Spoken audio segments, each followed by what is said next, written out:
تبارک و تعالی حق بیان کرنے کی توفیق عطا فرمائے۔ اور جو کچھ گزارشات عرض کرنا چاہتا ہوں، مالک و مولا ہمیں اس کے مطابق اعتقاد رکھنے کی اور عمل کرنے کی بھی توفیق نصیب فرمائے۔ گرامی قدر حاضرین، آج ارادہ میرا تھا کہ میں آپ کے سامنے سلف صالحین کا عقیدہ اور قرآن و حدیث سے ایمان کی بنیاد آپ کے سامنے عرض کرتا،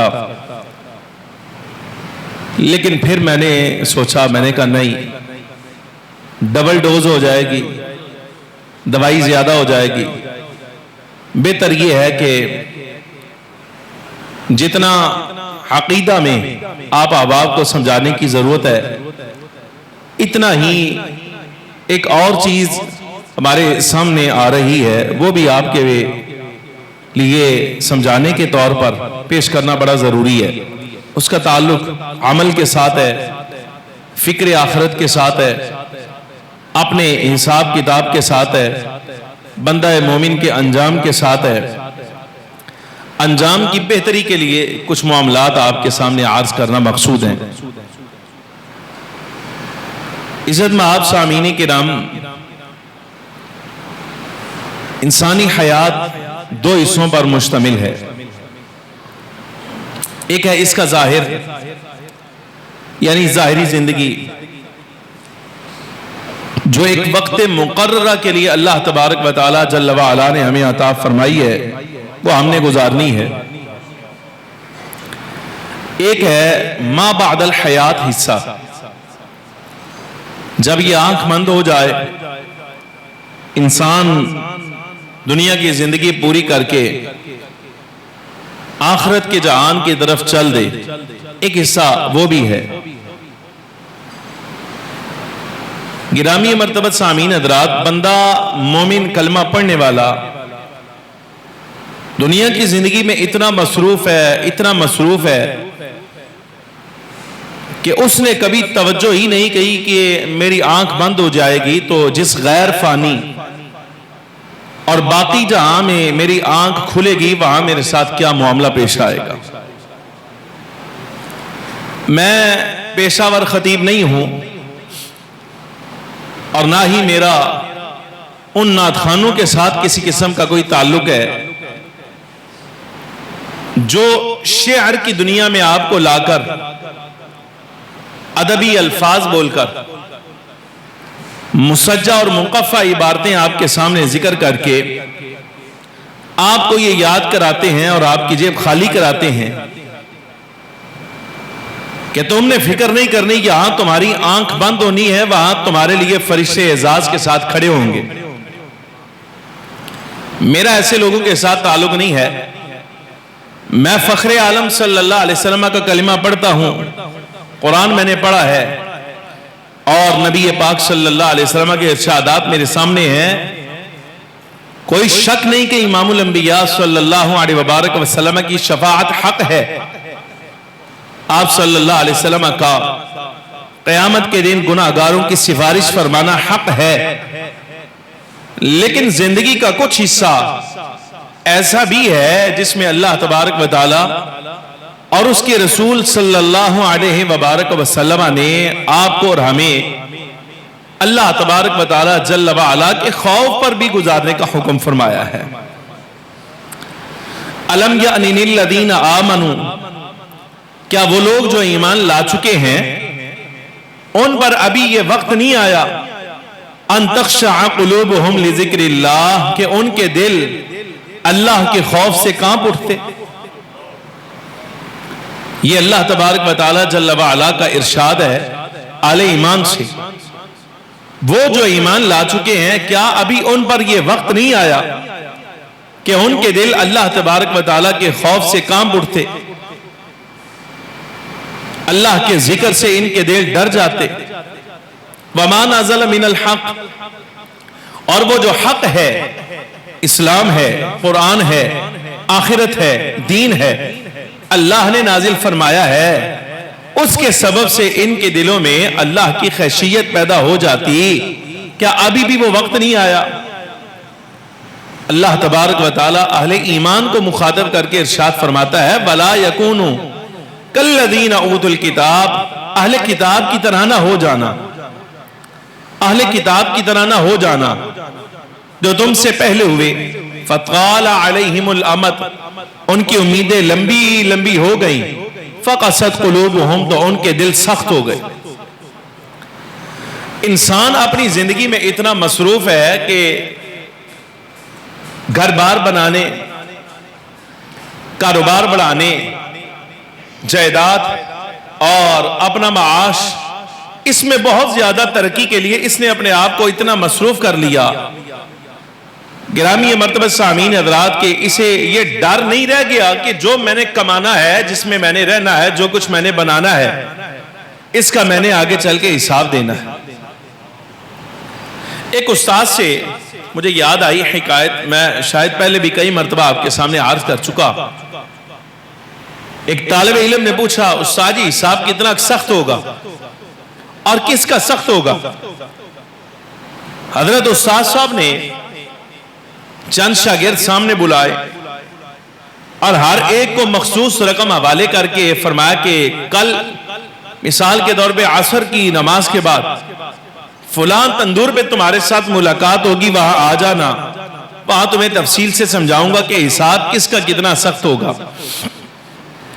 ایک شاگرد کو 100 روپیہ دیا جو سوال کرنے والا تھا، ایک شاگرد کو 50 دیے، ایک کو 30 دیے، ایک کو 10 دیے اور ایک کو محض 1 روپیہ دیا، کہا یہ خرچ کر کے آنا، جاؤ کل ملاقات ہوگی تمہارے ساتھ۔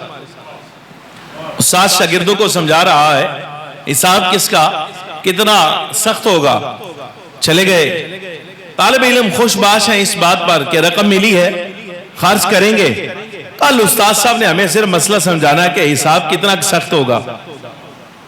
خرچ کیا، اگلا دن آیا، سارے شاگرد حاضر، وہ جو 100 والا شاگرد تھا نا، 100 والا، اس کو سب سے پہلے سامنے کھڑا کیا، لے سامنے آ میدان میں، تندور کے اوپر کھڑا ہو جا، تندور جل رہا ہے، اور اس کے اوپر کھڑا کیا، کہا یہاں کھڑا ہو جا اور بتا کل جو رقم 100 روپے کی صورت میں نے تجھے دی تھی وہ کہاں خرچ کر آیا ہے۔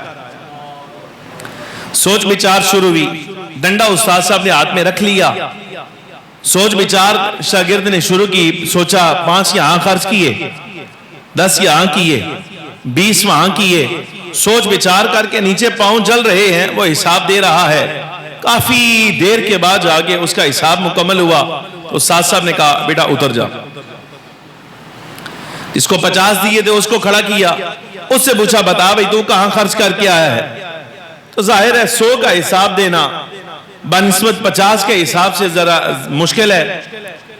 50 والے نے حساب دیا، جی 5 یہاں لگائے ہیں، 7 یہاں لگائے، 10 یہاں لگائے، اس سے کم دورانیے میں جس کو 100 کا حساب دینا پڑا وہ پہلے اتر گیا، جس کو 30 دیے پھر اس کو کھڑا کیا، اس کو وقت 50 والے سے کم لگا، جس کو 10 دیے تھے اس کو کھڑا کیا، اس کا وقت 30 والے سے بھی کم لگا، اس کو محض 2 4 5 روپے دیے تھے، وہ ایسے ہی تندور پہ کھڑا ہوا حساب دے کے پیچھے ہٹ گیا کہ جناب میں نے تو یہاں خرچ کیا، میرا سرمایہ اتنا تھا۔ اب استاد نے مخاطب کیا، فرمایا بیٹا یاد رکھنا حساب ایسا ہی ہوگا، حساب ایسا ہی ہوگا، جس کا جتنا زیادہ ہے وہ اپنا حساب بھی اتنا ہی زیادہ دے گا اور ایسی سختی کے ساتھ ہوگا۔ پوچھا جائے گا پتا زندگی دی تھی کہاں خرچ کر آیا ہے، دن رات ملے تھے کہاں لگا کر آیا ہے، سانس ملے تھے کہاں کون سا خرچ کیا ہے، گھر بار جس میں رہتا رہا وہ کیسے بنایا تھا، یہ مال کیسے آیا، عبادت کتنی کی، وہ یہی معاملہ ہوگا، جہنم پر کھڑا کر دیا جائے گا، قریب ہوگا اور پھر حساب کتاب کا معاملہ شروع ہو جائے گا۔ نبی پاک صلی اللہ علیہ وبارک وسلم نے مصروف زندگی سے منع فرمایا اور اپنی امیدیں بہت زیادہ بڑھانے سے منع فرمایا اور رغبت دلائی ہے اپنے امتیوں کو کہ زیادہ توجہ تمہاری جو رہنی چاہیے وہ اللہ تبارک و تعالی جل وعلا کی طرف رہنی چاہیے، عمل صالح کی طرف رہنی چاہیے، تاکہ زیادہ سے زیادہ تم ایسے اسباب جمع کر لو جو کل قیامت کے دن تمہاری بخشش کا سبب بن جائے، تمہاری بخشش کا سبب بن جائے۔ تمہاری معافی کا سبب بن جائیں، رب العالمین جل وعلا کی جناب میں تمہاری حساب کی آسانی کا سبب بن جائیں۔ اب میں کچھ حدیثیں آپ کے سامنے عرض کرتا ہوں۔ نبی پاک صلی اللہ علیہ وبارک وسلم سے حضرت سیدنا مولا کائنات رضی اللہ تعالی عنہ راوی ہیں، توجہ کے ساتھ۔ فخر عالم نور مجسم صلی اللہ علیہ وبارک وسلم نے ارشاد فرمایا، ان اشد ما اتخوف علیکم خصلتین، میرے آقا و مولا صلی اللہ علیہ وسلم نے ارشاد فرمایا، میری امت، مجھے تم پر سب سے زیادہ جس چیز کا خوف ہے نا، ڈر ہے تمہارے بارے میں، فرمایا وہ دو خصلتیں ہیں، اتباع الہوا بطول العمل۔ فرمایا بہت زیادہ تمہارا نمبر ایک، مجھے ڈر ہے تمہارے بارے میں تم خواہشات نفسانیہ کی اتباع کرنے لگ جاؤ۔ یعنی حکم تو یہ تھا کہ اللہ اور اس کے رسول کی اتباع کرنی ہے، لیکن اتباع الہیہ اور اتباع رسول کے خلاف تم اتباع خواہشات کے پیچھے چل پڑو، نفس کوئی بات تم سے کہے اور تم اس کو پورا کرنے کے درپے ہو جاؤ۔ مجھے تمہارے بارے میں سب سے زیادہ اس چیز کا ڈر ہے، مطول العمل، اور بہت زیادہ لمبی لمبی امیدیں باندھ لینا کہ آج میں نے یہ کرنا ہے، کل میں نے یہ کرنا ہے، ایک مہینے تک میرا ہدف یہ ہے، آئندہ سال تک میں نے یہ کام کرنا ہے، کہ سارے کام اگر دنیاوی ہیں، نبی پاک صلی اللہ علیہ وبارک وسلم فرماتے ہیں تمہاری ان لمبی امیدوں کے بارے میں مجھے تمہارے بارے میں زیادہ ڈر ہے۔ اتباع ہوا، اگر بندہ خواہشات کا بندہ ہو گیا ہے، خواہشات کے پیچھے لگ گیا ہے، اپنی نفسانی باتوں کو پورا کرنے کے پیچھے لگ گیا ہے، انجام کیا ہوگا؟ نبی پاک صلی اللہ علیہ وبارک وسلم نے ارشاد فرمایا، یہ اپنے نفس کے پیچھے چلتے رہنا یہ اس بندے کو حق سے پھیر دے گا، یہ راہ حق سے ہٹ جائے گا، یہ اللہ اور اس کے رسول صلی اللہ علیہ وبارک وسلم سے دور نکل جائے گا۔ اور فرمایا کہ یہ لمبی لمبی امیدیں باندھنا، فرمایا فالحب للدنیا، اس سے انسان کے دل میں، میرے امتی کے دل میں دنیا کی محبت پیدا ہو جائے گی، یہ دنیا سے محبت کرنے لگے گا۔ اور اگلا جملہ فخر عالم صلی اللہ علیہ وبارک وسلم کا نقش فرمائیے دل پر، میرے آقا و مولا صلی اللہ علیہ وسلم نے ارشاد فرمایا، ان اللہ یعطی الدنیا من یحب و یبغض، او کما قال، سرکار ارشاد فرماتے ہیں یاد رکھنا تمہارا لمبی لمبی امیدوں کے پیچھے چل کر دنیا سے محبت کرنے لگ جانا، یہ دنیا کوئی ایسی چیز نہیں ہے اس کے ساتھ محبت کی جائے۔ رب کی بارگاہ میں اس کی حیثیت یہ ہے کہ اللہ جس کے ساتھ محبت فرماتا ہے دنیا اس کو بھی عطا فرماتا ہے، اور اگر کسی کے ساتھ مالک نفرت کرتا ہو، رب اس کو پسند نہ کرتا ہو، رب العالمین جل وعلا اپنے غضب کا اظہار اس میں کرتا ہو، دنیا تو رب اس کو بھی عطا فرما دیتا ہے، دنیا رب ان کو بھی عطا فرماتا ہے جن کے ساتھ محبت نہیں فرماتا۔ فَإِذَا أَحَبَّ اللَّهُ عَبْدًا أَعْطَاهُ الْإِيمَانِ، سرکار ارشاد فرماتے ہیں ہاں یاد رکھنا اللہ جب اپنے کسی بندے کے ساتھ محبت فرماتا ہے، أَعْطَاهُ الْإِيمَانِ، تو ایسے شخص کو ایمان کی دولت سے سرفراز فرماتا ہے۔ أَلَا إِنَّ لِلدِّينِ وَلِلدُّنْيَا أَبْنَاءً، میرے آقا و مولا صلی اللہ علیہ وسلم نے ارشاد فرمایا خبردار، کچھ لوگ دنیا کے بیٹے ہوں گے، کچھ دین کے بیٹے ہوں گے، اے میری امت خیال کرنا تم دنیا کے بیٹے نہ بننا، دین کے بیٹے بننا، تم دین کے بیٹے بننا۔ یہاں بیٹے سے مراد ہے وفادار، یعنی کچھ لوگ ایسے ہیں جو دنیا کے وفادار ہوں گے، کچھ دین کے وفادار ہوں گے۔ اے میری امت، اے میرا کلمہ پڑھنے والو، تم دنیا کے وفادار نہ بننا بلکہ دین کے وفادار ہونا۔ اور یہ یاد رکھنا یہ نبی علیہ السلام کا ارشاد ہے، میرے آقا فرماتے ہیں الا ان الدنیا قد ارتحدت مولیتا، فرمایا دنیا تو پشت پھیر کے جا رہی ہے، دنیا پشت پھیر کے جا رہی ہے، ہر گزرنے والا دن تمہیں آخرت کے قریب کر رہا ہے، یہ جو دن گزر گیا ہے تو سمجھو دنیا تمہاری گزر رہی ہے اور رہ گئی آخرت۔ میرے آقا فرماتے ہیں کہ دنیا اپنا چہرہ، دین اپنا چہرہ، آخرت اپنا چہرہ تمہاری طرف کر کے تمہارے قریب آ رہا ہے۔ اور یہ نصیحت کا جملہ فخر عالم صلی اللہ علیہ وسلم نے ارشاد فرمایا خبردار لوگوں جان لو کہ آج تم دنیا میں جو رہ رہے ہو، آج وہ دن ہے جب عمل کا تو وقت ہے، حساب کا دن نہیں ہے، یہ عمل کا وقت ہے، حساب کا وقت نہیں، لیکن قریب ہے وہ دن آ جائے گا کہ جب تم سے حساب کتاب لیا جائے گا، اس وقت عمل کی بات نہیں ہوگی، یعنی عمل کا موقع نہیں ملے گا۔ آج عمل کا موقع ہے، حساب کی بات تمہارے ساتھ نہیں کی جاتی، کل وہ دن آ جائے گا، بڑا قریب ہے قیامت کا دن، وہ دن آ جائے گا جب حساب کتاب کیا جائے گا اور عمل کا دن نہ ہوگا. سرکار کے فرمانے کا مطلب یہ ہے کہ جو عارضی ایام تمہارے گزرتے جا رہے ہیں اگرچہ تم سے اس کا حساب نہیں لیا جا رہا، لیکن یہ یاد رکھنا کل حساب کا دن آنے والا ہے. اس دن تمہیں عمل کی قیمت پتہ چلے گی، لیکن اس دن عمل کا موقع نہیں دیا جائے گا، بلکہ یہ پوچھا جائے گا بتا دنیا میں جو موقع فراہم کیا گیا تھا بتا وہاں کیا عمل کر کے لایا ہے. تو فخر عالم صلی اللہ علیہ وسلم نے آخرت کی طرف اشارہ فرمایا. حضرت ام المنذر رضی اللہ تعالی عنہا فرماتی ہیں فخر عالم نور مجسم صلی اللہ علیہ وسلم شام کا وقت تھا، تشریف لائے، اصحاب سے ملاقات کی اور نبی پاک صلی اللہ علیہ وسلم نے اصحاب کو مخاطب کر کے ارشاد فرمایا اما تستحیون من اللہ، اے لوگو کیا تم اللہ سے حیا نہیں کرتے، تمہیں اللہ سے حیا نہیں آتی؟ تو صحابہ کرام رضی اللہ تعالیٰ عنہ کے سامنے یہ جملہ کہنا تمہیں اللہ سے حیا نہیں آتی، یہ بہت بڑی بات ہے. کیوں؟ اس لیے کہ بنسبت ہمارے ان کی تو دنیا کی زندگی اور دنیا کی خواہشیں تھیں کچھ نہیں.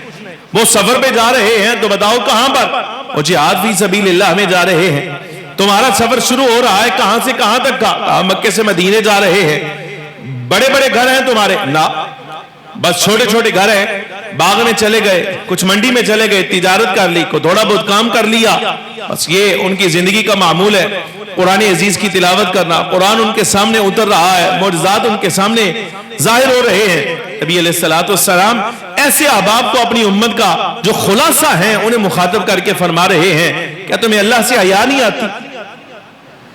ایسے پاکیزہ لوگوں کو جن کے قلوب مصفہ ہیں، مجلہ ہیں، اور جن کی طبعیت وہ اپنی طبیعت میں ہمیشہ آخرت کی طرف متوجہ رہتے ہیں، سرکار انہیں مخاطب کر کے فرما رہے ہیں کہ اللہ سے حیا نہیں آتی. عرض کہ یا رسول اللہ صلی اللہ علیہ وسلم اللہ سے حیا کا مطلب کیا ہے؟ میرے آقا ارشاد فرمائیے ہمیں اللہ سے کس معنی میں حیا کرنی چاہیے؟ فخر عالم صلی اللہ علیہ وسلم نے ارشاد فرمایا تم وہ جمع کرتے ہو جو کھاتے نہیں ہو. سمجھ آ رہی کہ نہیں؟ تم وہ جمع کرتے ہو جو کھاتے نہیں ہو. اس کو آپ اصحاب سے زیادہ اپنے بارے میں سوچو، میں اپنے بارے میں سوچوں. جو مال جمع کر رہے ہیں، جوڑ رہے ہیں اس لیے تاکہ اضافہ ہو جائے، زیادہ ہو جائے، اور بندہ اس ارادے پر کہ میرے مال میں بڑھوتری ہو جائے، نمو آ جائے، اضافہ ہو جائے، خود اپنی صحت سے بھی جاتا ہے، کچھ نہیں کھاتا. کیوں؟ اس کو لگتا ہے اگر کھا لیا خرچ کیا تو اتنا کم ہو جائے گا. فرمایا اللہ سے حیا نہیں آتی، وہ جمع کرتے ہو جو کھاتے نہیں ہو. اور یہ جملہ بھی فرمایا ایسی امیدیں باندھ رہے ہو جو تم پوری نہیں کر سکتے. اور آخری جملہ فخر عالم صلی اللہ علیہ وسلم نے ارشاد فرمایا ایسے ایسے گھر بنا رہے ہو، ایسی بنیادیں بنا رہے ہو جن میں تم نے رہنا ہی نہیں ہے. یہ اللہ تبارک و تعالیٰ جل وعلا سے حیا کا موقع ہے. ایسے گھر بناتے ہو جہاں رہ نہیں سکتے، ایسی امیدیں باندھ رہے ہو جو پوری نہیں کر سکتے، اور وہ مال جمع کر رہے ہو جو کھا نہیں سکتے. اللہ سے حیا کرنی چاہیے. حضرت اچھا آپ دیکھیے یہ انسان کی امید ایسی ہے اور اتنی کی کچی ہوتی ہے، اتنی کی کچی کہ ایک مرتبہ یہاں پیدا ہوتی ہے، انسان اس کے پیچھے چل دیتا ہے اس کو پورا کرنے کے لیے، اور بسا اوقات اتنی کمزور ہوتی ہے کہ بس ایک مرتبہ دل میں ارادہ آتا ہے بندہ چھوڑ چھاڑ کے بیٹھ جاتا ہے. سیدنا عیسیٰ علیہ السلام کے بارے میں حکایت. حضرت عیسیٰ علیہ السلام آپ کی مزاج میں سیاحت، آپ سیاح تھے، سیاحت بہت زیادہ فرماتے تھے. حضرت عیسیٰ علیہ السلام کے بارے میں مروی ہے ایک مقام پہ آپ نے پڑاؤ فرمایا نہ رکے. وہاں ایک بوڑھا آدمی عمر رسیدہ، یعنی آخر میں آ کے جہاں آل مدینہ کی مجھے یہ بات بڑی اچھی لگتی ہے. امام مالک رحمت اللہ تعالیٰ علیہ فرماتے یہ زمانہ قدیم میں ان کا طریقہ کار تھا، ان کی عادت تھی. امام نووی رحمت اللہ تعالیٰ علیہ نے لکھا، صاحب تفسیر قرطبی نے لکھا، آپ فرماتے ہیں کہ آل مدینہ کے یہ معمول تھا جب ان میں کوئی بندہ 40 برس کا ہو جاتا اس کے آل و عیال خود اس کو مخاطب کر کے کہتے بس اب تو نے اس کے بعد کوئی کام نہیں کرنا، بس مسجد ہے، گھر کا ایک کونا ہے، قرآن عزیز مصحف شریف ہے، تیری تسبیح ہے تو اللہ اللہ کر، اس لیے کہ 40 سال تیری عمر عزیز کے گزر چکے، اب یہاں سے آگے جو زندگی تیری بڑھنی ہے تجھے آخرت کے قریب کر رہی ہے، دنیا کے کام کاج چھوڑ، اب یہ جو جوان ہے یہ سنبھالیں گے تو آخرت کی فکر کر، تو اب آخرت کی فکر کر. یہ اہل مدینہ میں اس زمانے میں رواج ہوا کرتا تھا. حضرت عیسیٰ علیہ السلام فرماتے ہیں ایک بندہ بوڑھا عمر رسیدہ، کئی نہیں ہوتی کئی جس کے ساتھ زمین کھودی جاتی ہے، یہ لے کر کدال لے کر کام کر رہا تھا زمین پہ ہمارے محنت مشقت کر رہا ہے. حضرت عیسیٰ علیہ السلام دور سے ملاحظہ فرما رہے ہیں. اس کی کیفیت کو دیکھ کر تو ہاتھ اٹھا کر دعا فرمائی. نبی ہیں, مستجاب الدعوات ہیں. دعا فرمائی, اے اللہ اس کے دل میں, اس بزرگ کے دل میں جتنی خواہشات ہیں نا, مالک اس کی ساری امیدوں کو ختم کر ڈال. دعا فرمائی, یا اللہ اس کی ساری امیدوں کو ختم کر ڈال. آپ نے دعا فرمائی, سامنے دیکھا, اس نے اسی وقت کدال کئی جو ہے وہ زمین پر رکھی اور بیٹھ گیا. کچھ دیر بیٹھا رہا. سیدنا عیسیٰ علیہ السلام نے پھر ہاتھ اٹھائے, دعا فرمائی, یا اللہ اسے اس کی امیدیں واپس کر دے. دعا فرمائی, یا اللہ اس سے اس کی امیدوں کو ختم کر دے, کھینچ لے اس کی امیدیں. تو وہ اپنی کئی جو ہے وہ چھوڑ کر بیٹھ گیا, مزدوری کرنے والا بابا. اچھا تھوڑی دیر کے بعد دعا فرمائی, یا اللہ اس کی امیدیں پوری کر دے, پھر اس کو دے دے. تو فوراً اس نے اسی وقت کئی اپنی اٹھائی اور زمین پہ مارنی شروع کر دی. سیدنا عیسیٰ علیہ السلام اس کے قریب تشریف لائے. فرمایا, بابا جی کیا ہوا؟ میں نے ابھی آپ کو دیکھا, تھوڑی دیر پہلے آپ کام کر رہے تھے, اچانک آپ نے کئی نیچے زمین پہ رکھی اور بیٹھ گئے. کچھ دیر آپ بیٹھے رہے, بعد میں پھر دوبارہ سے آپ نے اپنی کئی اٹھائی اور زمین پہ مارنا شروع کر دی. تو بابا ہی نے کلام کیا, جاگتے ہوئے رہنے, جاگتے ہوئے سننے والی بات ہے. آپ نے فرمایا, لگے کہ میں کام کر رہا تھا, اچانک پتہ نہیں کیا ہوا, میرے نفس نے اندر سے مجھے پکار کر رہا کہ تیری عمر کا یہ حصہ آ گیا, تو بڈھا ہو گیا ہے اور عمر تیری اتنی زیادہ ہو گئی ہے, کیا اب بھی تجھے کام کرنے کی ضرورت ہے بھلا؟ اب بھی تو کام کرے گا؟ کہا کہ اتنی خواہش آئی تو میں چھوڑ کے بیٹھ گیا. وہ بات کی بات, حضرت عیسیٰ علیہ السلام دعا فرمائی نا, تو وہ جو اندر خواہش تھی وہ جاتی رہی. نفس نے اندر سے آواز دے کر کہا کہ تیری عمر کا یہ حصہ آ گیا, کیا اب بھی تو بزرگی کے اس عالم میں آ کے کام کاج کرے گا, محنت مزدوری کرے گا, چھوڑ سارا کچھ کیا کر رہا ہے؟ کہتے میں چھوڑ چھاڑ کے بیٹھ گیا. کچھ دیر کے بعد دوبارہ پھر نفس نے آواز ماری. اس نے کہا کہ جب تک زندہ ہے تب تک تو تجھے محنت مشقت کرنی پڑے گی نا, تب تک تو اپنا گزر ہوگا, تو نے خود کرنا ہے. تو میں نے کئی اٹھائی اور پھر کام شروع کر دیا. اس پر ائمہ کرام فرماتے ہیں انسانی امید کا حال اتنا کو ہوتا ہے, نفس آواز مارتا ہے کہ کب تک کام کرے گا, اب بال بچوں کو ان کے حوالے کر, وہ خود اپنا معاملہ دیکھیں گے, تو اس عمر میں بھی آ کے ان کو کھلائے گا, تو ان کا پورا کرے گا. تو انسان کام کرنا چھوڑ جاتا ہے, اور یہی نفس کا حال ہے. پھر خیال آتا ہے بچے ہیں, چھوٹے ہیں, میری یہ اولاد ہے, میرا جگر پارا ہے, چلو ابھی ہڈیوں میں جان ہے, کچھ اور کام کر لیتا ہوں, چلو اللہ ان کو آسانی دے دے. پھر بندہ کام شروع کر دیتا ہے. اتنی کیفیت ہوتی ہے انسانی خواہش کی, اس سے زیادہ کوئی نہیں ہوتی. نبی پاک صلی اللہ علیہ وبارک وسلم نے ایک نصیحت اور فرمائی. خواجہ حسن بصری فرماتے, خواجہ حسن بصری آپ فرماتے ہیں, نبی پاک صلی اللہ علیہ وبارک وسلم نے ارشاد فرمایا اپنے اصحاب سے, فرمایا میرے اصحاب, اکلکم یحب ان يدخل الجنہ, میرے اصحاب کیا تم میں سے ہر بندہ یہ پسند کرتا ہے, سونا نہیں, کیا تم میں سے ہر بندہ یہ پسند کرتا ہے کہ جنت میں داخل ہو جائے؟ کیا ہر شخص, حالے بھی کوئی بندے ستے پئے ہو, کیا تم میں سے ہر بندہ یہ پسند کرتا ہے کہ جنت میں داخل ہو؟ جی ہاں یا رسول اللہ, کیوں نہیں, ہر بندہ پسند کرتا ہے کہ جنت میں داخل ہو جاؤں. میرے آقا مولا صلی اللہ علیہ وبارک وسلم میں داخل ہونے کے لیے وظیفہ بتایا. وظیفہ کیا ہے؟ فرمایا قصروا العمل. میرے اصحاب اگر چاہتے ہو کہ سارے کے سارے اپنی خواہش کے مطابق, محبت کے مطابق جنت میں داخل ہو جاؤ, تو اپنی دنیا کی امیدیں کم کر ڈالو, اپنی دنیا کی امیدیں کم کر ڈالو. بخدا یہ تجربہ وہاں جا کر کیا ہے کہ ہاں میں نا پاکستان میں, تو یہاں دن چڑھتا ہے, فجر کی نماز کے بعد پہلی کال آتی ہے, جناب چینل کی گاڑی آ گئی ہے, آ جائیں.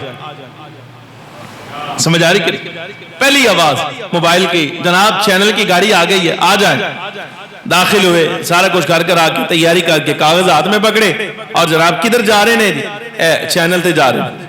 اچھا فارغ ہوئے, 8 بجے پروگرام ہویا, تو ساتھ ہی جناب والا حضرت صاحب سے کہا گاڑی تیار کروا, کیوں؟ مدرسے پہنچنا ہے, آگے کلاس تیار بیٹھی. وہاں ایک پیریڈ پڑھایا, ابھی پہلے اٹھ کی نہیں گئی کلاس, دوسری آگے بیٹھ گئی, انہوں نے پڑھاؤ. اچھا وہ دوسری اٹھ کی نہیں, تیسری آ گئی ہے, انہوں نے پڑھاؤ.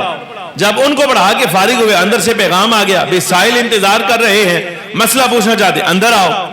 اور جیسے ہی پورا ہوا وقت 12:30 12:25 میں فون آ گیا, ہاں جی گھر کدوں آنا جے, سمجھ آ رہی کہ نہیں؟ اپنا اپنا حال آپ خود دیکھ لیں.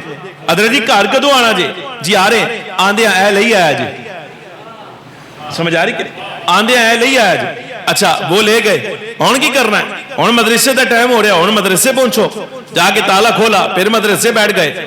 اچھا مدرسے سے فارغ ہوئے, آپ کیا کریں؟ چلو یار کو لک لگائیے, کام کریے, تھوڑا یہ آرام کر لئیے, پھر شام کو کلاس پڑھانی. پھر جناب 4 بجے آپ لیٹے نہیں, فون آ گیا, کال آ گئی کی جی میں انتظار کر رہے ہیں جی, مسئلہ آپ کو پوچھنا, یہ حاضر ہیں کی دیو باہر آؤ, مسئلہ دسو آ کے. پھر باہر آیا, مسئلہ بتایا, تو جناب یہ کام کر کے مغرب عصر پڑھی, مغرب پڑھی, اس کے بعد کلاس پڑھائی, کلاس سے فارغ ہوئے. اب کیا کوئی فون آ رہا کہ فلانا بندہ آندا تواڈے کول ٹائم لیا سی, پہنچو جلدی دے نال تواڈے کول تقریر کرانی. لو جی گڈی پکڑ کے ہن ادھر نو جاؤ. رات ہوئی, ٹانگ لمبی کی, سو گئے. پھر اس کے بعد صبح وہی روٹین, پھر شام وہی روٹین, پھر صبح وہی روٹین, پھر شام وہی روٹین, سارا کچھ وہی. لیکن یہاں سے فارغ ہو کے جب وہاں گئے ہیں, سمجھ آ رہی بات, اب یہ ساری جتنی ڈیوٹیاں ہیں ساری ختم ہو گئی اپنے آپ. پتہ 15 دن کے لیے 16 دن کے لیے یہاں سے چلا گیا ہے. نہ اس کو چینل والے نے کال کرنی ہے, نہ طالب علم دا مسئلہ ہے, نہ کوئی کلاس پڑھانی, نہ پیچھو فون آنا کہ جناب اے لیندے آنا, نہ اپنے مدرسے دی ٹینشن کہ تالا کھولنا ہے, نہ تالا بند کرنے دی ٹینشن, کچھ بھی نہیں. کہ ہے سویرے اٹھے نماز پڑھی, حرم شریف گئے, اوتے جا کے تے اپنا کوئی قرآن شریف پڑھیا, کوئی حدیث دی تلاوت کی تھی, روٹی کھانی کھا لئی, تھوڑا یہ آرام کیتا, پھر حرم شریف چلے گئے, اوتے بیٹھے کم کیتا. وہ رات ہوئی جس وقت تو جناب والا 2 بجے تو سو بھی لیا, سارا کچھ کر لیا, 2 بجے جاگ آ گئی, اٹھ بندیا جا کے تو تہجد بات مالکہ دے گنبد دی زیارت کر کو, بیت اللہ شریف دی زیارت کر, ساری رات یہ کام کرتے رہے. اچھا صبح ہوئی, اور 4-5 دن پورے ہوئے, جب واپسی کا موقع آیا کہ ہاں آ کے پھر ڈیوٹیاں شروع ہوئی, تاں جا کے یاد آنا یار عہدے بڑی خالی خالی رہے ہیں, بس جو دل کرتا تھا سارے کام کر لیتے تھے. ہر عبادت اپنے ٹائم پہ, نماز بھی ساری پڑھ رہے ہیں, اور ہر نماز اپنے ٹائم پہ پوری پڑھ رہے ہیں, تسبیحات بھی چل رہی ہیں, اور او وظیفے جڑے اوتھے پاکستان کدی کدی رہ جاندے ایتھے وہ بھی سارے پورے کرتے رہے. یہ مسئلہ کیا ہے؟ وہ آخر میں جا کے یاد آیا کہ جناب تم نے اپنے آپ کو اپنے کاموں میں مصروف اتنا کر لیا ہے, اتنا مصروف کر لیا ہے کہ جب خالی ہوتے ہو تب جا کے پتہ چلتا ہے کہ جناب یہ بھی زندگی نام کی کوئی چیز ایسی بھی ہوتی ہے, پھر جا کے پتہ چلتا ہے. یہ ہے وہ جملہ. میرے اصحاب کیا تم میں سے ہر بندہ جنت داخل ہونا چاہتا ہے؟ جی ہاں یا رسول اللہ, سارے جانا چاہتے ہیں. پہلی بات حضور نے ارشاد فرمایا قصروا العمل, اپنی امیدیں کم کرو, اپنی خواہشات کم کرو. یہ جو تمہاری تمنائیں ہیں جن کو پورا کرنے کے لیے کہ تمہاری داڑھی کے بال سفید ہو جاتے ہیں, ان کو کم کرو. یا رسول اللہ پھر کیا کریں؟ فرمایا وَأَثْبِتُوا آجَالَكُمْ بَيْنَ أَبْصَارِكُمْ, اپنی موت کو ہمیشہ اپنے سامنے کھڑا دیکھو. امیدیں کم کرو, اپنی موت کو ہمیشہ اپنے سامنے کھڑا دیکھو. یا رسول اللہ اور کیا کریں؟ وَاسْتَحْيُوا مِنَ اللَّهِ حَقَّ حَيَائِهِ او کما قال علیہ السلام. فرمایا تیسرا کام یہ کرو, اللہ سے جیسے حیا کرنے کا حق ہے ساری زندگی اللہ سے ایسے حیا کرو, اللہ تبارک و تعالیٰ تمہارے لیے جنت کا رستہ آسان فرما دے گا. بندہ ساری زندگی اپنے آپ کو اتنا مصروف رکھا, اتنا مصروف رکھا. لقد خلقنا الانسان فی کبد, قرآن عزیز اللہ تبارک و تعالیٰ جل وعلا ارشاد فرماتا ہے ہم نے انسان کو مشقت میں پیدا کیا ہے. یہ مشقت کا معنی یہ نہیں کہ اللہ تبارک و تعالیٰ نے انسان کو پیدا کرتے ہوئے بڑی مشقت اٹھائی ہے, نہ, اس کے لیے تو کن کا مرحلہ تھا, مالک جیسے چاہتے پیدا فرما لیتا. یہ انسان کے بارے میں فرمایا ہے کہ یہ جناب والا یہ قبر میں بھی آ جائے نا, اس کی مشقت ختم نہیں ہوتی, اس کی مشقت ختم نہیں ہوتی. پیدا ہوا, پیدائش کے وقت آپ دیکھیے, پیدائش کے بعد سب سے پہلی مشقت اس کے لیے یہ ہے کہ اپنی دل کی تمنا اور خواہش منہ سے بول کر بتا ہی نہیں سکتا. یہ پہلی مشقت ہے اس کے لیے. گزارش سمجھ آ رہی کہ نہیں آ رہی؟ آپ بچہ دیکھیں جو آپ کے ابھی پیدا ہوا, نو مولود ہے, اس کے پیٹ پہ درد ہے, وہ آپ کو بول کر نہیں بتا سکتا. اس کا جناب والا سر درد کر رہا ہے, وہ بول کر نہیں بتا سکتا. وہ اپنی بیماری کا اظہار نہیں کر سکتا. اس کو پیٹ میں وٹ ہے, کچھ بھی ہے, وہ بول کر نہیں بتا سکتا. بھوک لگ گئی ہے, بتا کے نہیں سکتا. وہ روئے گا, بس مشقت اپنی کا اظہار کرے گا تمہارے سامنے, تو تم اندازہ لگاؤ گے پتہ نہیں پیٹ میں درد ہے, ارے کان میں درد سو, ارے بھوک لگ گئی سو, پتہ نہیں کیا ہے. یہ پہلی مشقت اس کی. دوسری مشقت اس کی یہ ہے, جب چلنا شروع ہوا تو جناب کبھی یہاں سے ٹھوکر کھاتا ہے, کبھی وہاں سے ٹھوکر کھاتا ہے. بچپنے کی جناب والا مشقت سے باہر آیا تو تعلیم کی مشقت شروع ہو گئی. تعلیم کی مشقت سے باہر آیا تو محنت کی مشقت شروع ہو گئی، کام کاج، رزق کمانا، معاش حلال، یہ ساری مشقت شروع۔ جس وقت ہاتھ سیدھا ہوا تو بیوی پلے پہ گئی، اب یہ مشقت شروع ہو گئی۔ اس کے بعد بچے پلے پڑ گئے، وہ مشقت شروع ہو گئی۔ بچے جوان ہو گئے، سوچا آسرا بن گئے ہیں، کھلائیں گے پلائیں گے، لیکن جناب والا کوئی کبھی کہیں باہر نکل گیا، کوئی کسی طرف باہر نکل گیا، یہ مشقت چل رہی ہے۔ اگر اولاد نیک ہو جائے، سمجھ آ جائے تو آگے سے ان کی شادیاں کرنی ہے، ان کی اولادوں کو سنبھالنا ہے، یہ مشقت شروع ہو گئی۔ داڑھی سفید ہو گئی، بال سفید ہو گئے، چارپائی کے ساتھ لگ گئے تو بیماری کی مشقت شروع ہو گئی۔ اور جناب والا آخری مرحلہ آیا، حضرت ملک الموت علیہ السلام آئے، روح قبض ہوئی۔ پچھلوں نے یہ سمجھا پسماندگان نے کہ اب اس کی مشقت ختم ہو گئی، لیکن نہ، جیسے ہی قبر میں اتارا گیا، عیسائی سامنے بیٹھے، من ربک ما دینک ما کنت تقول فی حق ھذا الرجل، بتا دین کیا تھا، رب کیا ہے تیرا، رب کس کو مانتا ہے، اور اس ذات کے بارے میں کیا کہا کرتا تھا، مر گیا ہے، حساب و کتاب کی مشقت میں پڑ گیا ہے۔ لقد خلقنا الانسان فی کبد، ہم نے انسان کو مشقت میں پیدا کیا ہے، اس کا آخری دم بھی ہے۔ مثال کے طور پہ اگر یہ کٹ جائے، حساب کتاب کا معاملہ اب ختم ہے نا، ابھی حساب کا دن باقی ہے، کامیاب ہوا پھر بھی انتظار میں رہے گا، اگر ناکام ہوا معاذ اللہ عذاب کی مشقت میں ہے، قیامت کے دن اٹھایا جائے گا، وہاں ہر اپنے کام کے ساتھ جناب والا حساب دینا پڑے گا۔ تو سمجھیے کہ قیامت کا وہ دن جب تک انسان حساب دے کر پیدا نہیں ہو جاتا، فارغ نہیں ہو جاتا، اس وقت تک سمجھیے لقد خلقنا الانسان فی کبد، ہم نے انسان کو مشقت میں پیدا کیا ہے، اس کی مشقتیں ختم نہیں ہوتی۔ یہی وجہ ہے سیدنا صدیق اکبر رضی اللہ تعالی عنہ جیسی شخصیت، حضرت سیدنا فاروق اعظم جیسی شخصیت یہ تمنائیں کرتے ہیں، اے کاش وہ جن کے بارے میں اللہ تبارک و تعالی جل وعلا نے سرکار کی زبان سے یہ ضمانت دلوا دی ہے کہ جنتی ہیں، ان سے اعلیٰ حضور کی امت کا فرد کوئی نہیں ہے۔ ان میں سے کئی بندے ایسے ہیں تمنا کرتے ہیں، اے کاش میری ماں نے مجھے پیدا ہی نہ کیا ہوتا، اے کاش میری ماں نے مجھے پیدا ہی نہ کیا ہوتا۔ ایسی شخصیات بھی، یہ زندگی اتنی بڑی مشقت، نبی پاک صلی اللہ علیہ وسلم نے ایک جملے کے ساتھ اس مشقت کو ختم فرما دیا، وہ کیا ہے؟ قصروا العمل، اپنی امیدوں کو کم رکھنا، اپنی امیدوں کو کم رکھنا۔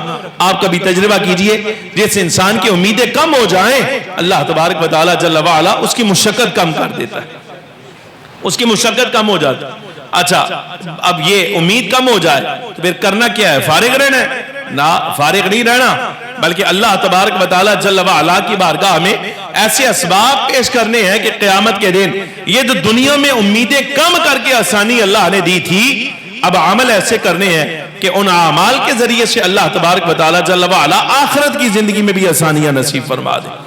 یعنی یہ فراغت جو ہے نا، یہ فارغ کرنا اپنے آپ کو، یہ اس لیے ہے تاکہ بندہ عمل صالح کی طرف متوجہ ہو جائے۔ حضرت سیدنا ابو سعید خدری رضی اللہ عنہ فرماتے ہیں، فرمایا ایک دن نبی پاک صلی اللہ علیہ وسلم نے عصر کے وقت ہمیں خطبہ ارشاد فرمایا، عصر کی نماز پڑھائی، ممبر پہ جلوہ افروز ہوئے، خطبہ ارشاد فرمایا، اور حالت یہ ہے فخر عالم صلی اللہ علیہ وبارک وسلم نے قیامت قائم ہونے تک، قیام ساعت یعنی قیامت قائم ہونے تک جو کچھ بھی ہونے والا تھا، میرے آقا صلی اللہ علیہ وبارک وسلم نے سارا کچھ بیان فرما دیا، سب کچھ بیان فرمایا۔ انجین راندہ اتنے سے وقت میں کیسے بیان کیا؟ میں نے کہا اتنے سے وقت میں ایسے ہی بیان کر لیا جیسے اتنے سے وقت میں آصف ابن برخیہ 2 مہینے کی مسافت پر بڑا تخت لے آئے تھے، ایسے ہی کر لیا تھا۔ بہرحال پھر واپس آؤ، عصر کا وقت تھا، خطبہ ارشاد فرمایا، قیام ساعت تک جو کچھ ہونے والا تھا، میرے آقا مولا صلی اللہ علیہ وسلم نے سب کچھ ارشاد فرمایا نا۔ اچھا، ابھی وقت باقی تھا، صحابہ کرام رضی اللہ تعالیٰ مجمعین اوپر دیکھنے لگے، بے سورج کب غروب ہوگا، بے سورج غروب ہونے میں کتنا وقت رہتا ہے، مغرب کا وقت کب آئے گا؟ اب مغرب کا دورانیہ بہت قریب تھا، یعنی عصر کا وقت کافی تھوڑا رہ گیا تھا۔ اب یہ فخر عالم صلی اللہ علیہ وسلم کی نصیحت ملاحظہ فرمائی، فرمایا میرے اصحاب، یہ آج کا تمہارا دن جب سے شروع ہوا تھا تب سے لے کے اب غروب تک، غروب میں جتنا وقت رہ گیا ہے نا، فرمایا یہ یاد رکھنا تمہارے اور قیامت کے قائم ہونے میں بھی بس اتنا کی وقت رہ گیا، تمہارے اور قیامت قائم ہونے میں بھی اتنا وقت رہ گیا، جتنا تمہارا دن گزر گیا ہے، یاد رکھنا قیامت قائم ہونے کے لیے بھی اتنا وقت گزر چکا ہے۔ حضور ترغیب دلا رہے ہیں کہ اب یہ تمہارے لیے عمل کا موقع آ گیا ہے، اور دنیا کی مثال، یہ آخری جملہ ہے میرے آقا و مولا صلی اللہ علیہ وسلم نے ایسی مثال ارشاد فرمائی دنیا کے بارے میں، خدا کی قسم آپ یقین جانیے رونگٹے کھڑے ہو جاتے. فرمایا دنیا کی مثال ایسی ہے جیسے کپڑا پھٹ جاتا ہے.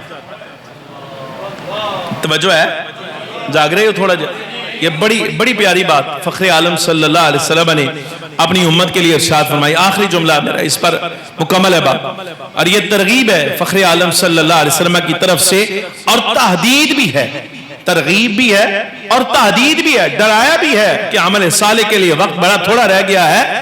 رب العالمین جل وعلا کے بارگاہ میں اعمال صالحہ پیش کرو.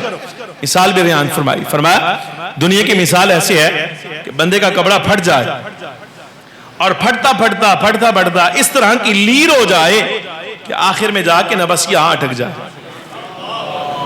آخر میں جا کے یہاں اٹک جائے. آپ نے دیکھا کبھی کپڑا پھٹ جائے، ٹاکی ہوتی ہے نا، ٹاکی فضول، آپ اس کو پاڑتے ہیں تو آخر میں جا کے جہاں سے وہ ذرا اس کا بخیہ تھوڑا مضبوط ہوتا ہے وہاں سے جا کے اٹک جاتی ہے اور اس کو کھینچ کر بھی آپ پھاڑ دیتے ہیں. نبی پاک صلی اللہ علیہ وسلم فرماتے ہیں دنیا کی مثال ایسے ہے جس طرح یہ کپڑا پھٹتا سارا پھٹ جائے اور آخر میں جا کے ایک بخیے پر اڑ جائے، لیکن آن قریب یہ بخیہ بھی اکھڑ جائے گا، آن قریب یہ بخیہ بھی اکھڑ جائے گا. مطلب یہ ہے کہ جس طرح یہ کپڑے کی لمبائی ہے یہ سارا کا سارا پھٹ جائے، زیادہ پھٹ گیا ہے، تم سمجھو دنیا کا زیادہ وقت گزر چکا ہے. جس طرح آخر میں جا کے کپڑا ایک دھاگے کے ساتھ رہ جاتا ہے، فرمایا یاد رکھنا میری امت تمہارا قیامت کے ساتھ وقت بھی اتنا کی رہ گیا ہے، بس اتنا کہ رہ گیا، اس سے زیادہ نہیں ہے. یہ ترغیب دلائی کہ تمہارا وقت بڑا دورانیہ کم ہے، تم نے رب کی بارگاہ ہمیں ایسے اعمال پیش کرنے ہیں جو تمہاری بخشش کا سبب ہو جائے. امیدیں کم اور عمل صالح زیادہ، ایسے اعمال اور ایسے اسباب زیادہ جو بندے کی مغفرت کا سبب ہو جائیں. لیکن یاد رکھیے گا فتنوں کا دور ہے، ایمان سلامت لے کر جانا بھی بہت بڑا امتحان ہے. ہر طرف بھیڑیا بیٹھا ہے. فاضل بریلی رحمت اللہ تعالی علیہ فرماتے ہیں سونا جنگل رات اندھیری چھائی بدلی کالی ہے، سونے والوں جاگتے رہنا چوروں کی رکھوالی ہے. یعنی جن کا کام دین بچانا تھا وہ دین بگاڑنے کے لیے بیٹھ گئے. سمجھ آ رہی کہ نہیں؟ یعنی دین کے چور جو ہیں وہ عالم اور فاضل کے بہروپ میں آ کے اور جناب والا ان جیسی شکل بنا کے سر پہ امامہ باندھ کے زلفیں بنا کر ایک طرف سنتوں کی توہین بھی کرتے ہیں، بتا بھی رہے ہیں کہ ہم نے یہ گیٹ اپ صرف اس لیے بنایا ہوا ہے تاکہ ہماری بات لوگوں تک پہنچ جائے، اس کے علاوہ ہمارا کوئی مقصد نہیں. دین بگاڑ بھی رہے ہیں اور جناب والا لوگوں کے ایمان پر ڈاکے بھی ڈال رہے ہیں. ایمان بچا کر سلامتی ایمان کے ساتھ رب العالمین جل وعلا کی بارگاہ ہمیں اچھا عمل لے کر جانا، یہ نبی پاک صلی اللہ علیہ وبارک وسلم کی اپنی امت کو نصیحت ہے. دعا فرمائیے اللہ رب العالمین جل وعلا ایمان کی دولت سلامت رکھے، ہمیں سلامتی ایمان اور فخر عالم نور مجسم صلی اللہ علیہ وسلم کے دین پر استقامت نصیب فرمائے اور عمل صالح کے ساتھ رب کی بارگاہ میں حاضر ہونے کی توفیق نصیب فرمائے. وآخر دعوانا الحمدللہ رب العالمین.